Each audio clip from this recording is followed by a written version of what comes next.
You're watching Let's Chat.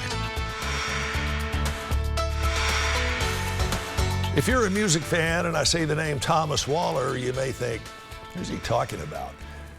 When you say Fats Waller, everybody knows who you're talking about, and our next guest certainly does as well. It's Vincent Hale. Vincent is one of the actors who's going to be taking the stage, next Friday in Ain't Misbehavin' at the Chattanooga Theater Center. Pretty cool. First of all, welcome to the show. Thank you. Tell me a little bit about what this is, the entire musical Ain't Misbehavin'. Yeah, so it's a musical review, and a musical review doesn't necessarily have a storyline. We aren't playing characters and having a story that we're following, but we are singing and dancing and having a lot of fun interaction. There's 8 people in the cast, and we're singing some of Fats Waller's most popular tunes. How long have you been working on this? We started about 2 months ago. We have rehearsals after, we all work, so we have rehearsals in the evening, like around 7 to 9:30 in the evening.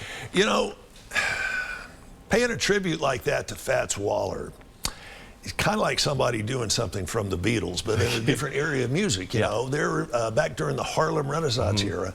Fats Waller was the man. There wasn't anybody bigger or better. How are you going to live up to that? Well, we got some powerhouse vocalists in this show, and he's written some great music, and everyone's able to take their own spin on it and really make it their own. So you're going to be really enjoying the music that you hear. How long have you been doing musical theater?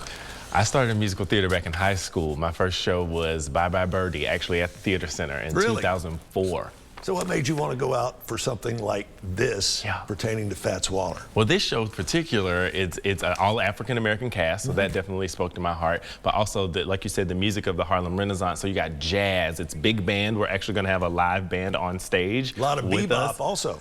Yeah, I guess you can feel some bebop. And it's a lot of people in the cast I actually know. So some of my good friends were able to take the stage together. Anybody you've ever worked with before? Yeah, actually 7 out of the 8 people in the cast graduated from Chattanooga High Center for Creative Arts. The musical director and the accompanist are my former teachers. Wow. And one of my great friends and fraternity brothers in the show as well. So we're having a good time. So that's going to give you a little extra boost of confidence, I would think. Yeah. I mean, it's one thing to do something that you've done with people before several times or many years ago in your case. It's kind of a different deal when you're walking out on stage. Doesn't matter how much you've rehearsed. On stage with somebody you've never done it with. Right. But we're like a family. Like, we really love each other. We've had some potlucks. We go out together. And so we have like a time to be able to joke and have fun, but also like really nailing this music and having a good time with that too.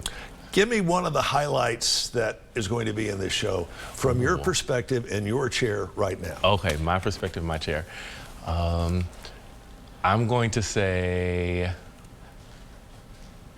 there's so many group numbers. But my favorite number that I sing personally is a number called Honeysuckle Rose. It's after the opening number. It's me and Kimmy J. Soul, and we sing a beautiful duet together, but then it starts to get a little spicy at the end. So yeah. All right, you said that you and the cast, or at least most of the cast, are kind of like family. Is this a family-friendly show? So we're advertising that this show be for 13 and above, but families can definitely use their own discretion in bringing their children. All right, how many of your family are you going to bring? I'm bringing my mom, my dad, my aunties, my uncles, my cousins, my students. I think it's going to be a hoot, because there was, that was arguably one of the big turning points in American music, was back during that Harlem Renaissance.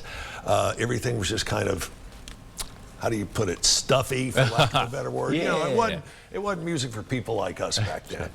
And then here comes this whole movement that took the whole country by storm. And since this has to do with Fats Waller, how much have you studied him personally as a man, off stage, behind the microphone, and away from the camera? I'm going to be very honest. I haven't done a lot of research on Fats Waller. Really? I do know he's a big name. Yeah, no doubt about it. But you've studied a lot about his music and music that came out of that era. That's real. In fact, that's more than an era. That's probably more like a generation. Yeah, like a genre. Yeah, it is. And it's a genre that's still around today. Give us the particulars. It starts next Friday. Yes, April 12th through the May 5th, but we also have the last week of April. We're not having shows to be able to avoid the seafood festival that's going to be in Coolidge Park. All right, April 12th through April 5th, it is Ain't Misbehavin'. Call 267-8534. 267-8534. 8534.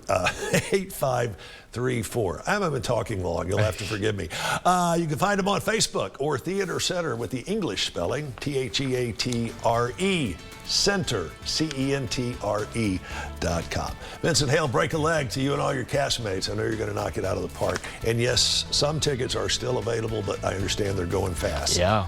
Make sure and get them. Get them quick. You going to have butterflies? I'm ready. You're ready. You're ready. I think you are too. Yeah. Best of luck. Thank you. We are ready for this quick break, and we're back with more of Let's Chat right after this.